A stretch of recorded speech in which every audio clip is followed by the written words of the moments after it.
నారా చంద్రబాబు నాయుడు గారి 'రా కదలిరా'కు స్పందన లేదు అని చెప్పేసి వైసీపీ విమర్శిస్తూ ఉంది. దీన్ని మీరు ఎలా చూస్తారు? ఒకటి వైసీపీ నాయకులు నోటికేదొస్తే అది మాట్లాడతారన్నా.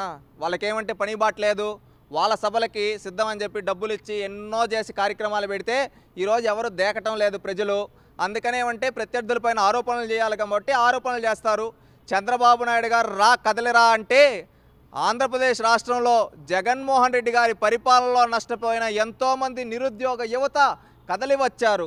అదేవిధంగా ఈ జగన్మోహన్ రెడ్డి ప్రభుత్వంలో అన్యాయాలకు గురైన ఎంతోమంది మహిళలు ఈరోజు నిత్యావసర సరుకుల రేట్లు పెంచేసి కుటుంబాన్ని పోషించుకోవడానికి భారంగా మారితే ఆ మహిళలు కదలి వచ్చారు. అదేవిధంగా ఈ జగన్మోహన్ రెడ్డి గారి ప్రభుత్వంలో రైతుల్ని దగా చేస్తే ఎంతోమంది పేద రైతులు ఆత్మహత్యలు చేసుకుంటే వాళ్ళ బిడ్డలు కదలి వచ్చారు.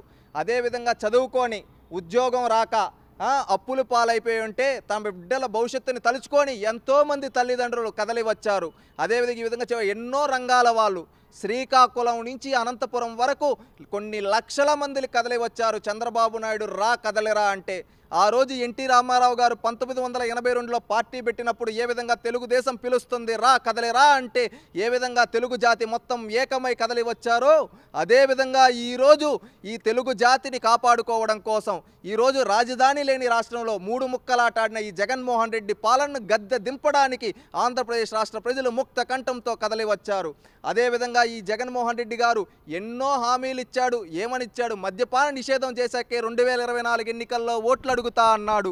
ఆ రోజు మద్యపాన నిషేధం చేస్తా అని చెప్పి ఈరోజు కల్తీ మద్యం తీసుకొని వచ్చి ఎంతోమంది పేదింటి ఆడబిడ్డల మాంగళ్యాలు తెంచుతూ ఉంటే ఆ ఆడబిడ్డలు కడుపు మండి కదలి వచ్చారు ఈ జగన్మోహన్ రెడ్డి పాలనను గద్దె దింపడానికి. ఈ విధంగా చెప్పుకుంటే ఒక్కరు కాదు ఇద్దరు కాదు కొన్ని లక్షల మంది కొన్ని కోట్ల మంది కదలి వచ్చి చంద్రబాబు నాయుడు గారికి రా కదలరా అనే సభలో మద్దతు తెలపడం. అక్కడ చంద్రబాబు నాయుడు గారు కూడా జగన్మోహన్ రెడ్డి గారి యొక్క పరిపాలనని ఇతను ఏ విధంగా అయితే ప్రజలను మోసం చేశాడో 2019కు ముందు ఇతను ఏ విధంగా హామీలు ఇచ్చి ఈ విధంగా చేయకుండా ప్రజలనంతా దగా చేశాడో అందరికీ సవివరంగా వివరించాడు. ఏ విధంగా అంటే బాబాయ్ హత్య, పింక్ డైమండ్, ఈ విధంగా ఎన్నో ఇతను చేసిన హామీలన్నిటినీ జనాల ముందు పెట్టి జగన్మోహన్ రెడ్డిని నగ్నంగా జనాల ముందు నిలబెట్టాడు చంద్రబాబు నాయుడు గారు. అదేవిధంగా జగన్మోహన్ రెడ్డి గారు సిద్ధం అంటే చంద్రబాబు నాయుడు గారు నేను సంసిద్ధం నిన్ను దించడానికి అన్నాడు.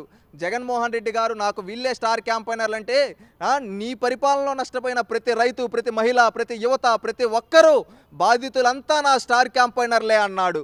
ఇంకొకటి నా మార్క్ ఇది అంటే నీ మార్క్ ఏంటో నేను చెప్తా. 6 సార్లు పైగా ఆర్టీసీ ఛార్జీలు, అదేవిధంగా 9 సార్లు కరెంటు ఛార్జీలు, అదేవిధంగా నిత్యావసర సరుకుల రేట్లు, పెట్రోల్ ఛార్జీలు అన్నీ పెంచి బాదుడు చేసిన చరిత్ర నీ చరిత్ర అని చెప్పి చంద్రబాబు నాయుడు గారు ప్రజలందరికీ చెప్పడం జరిగింది. అదేవిధంగా మీ మార్కేంటని అడిగితే జగన్మోహన్ రెడ్డి గారు చంద్రబాబు నాయుడు గారు తన మార్కేంటో చెప్పాడు.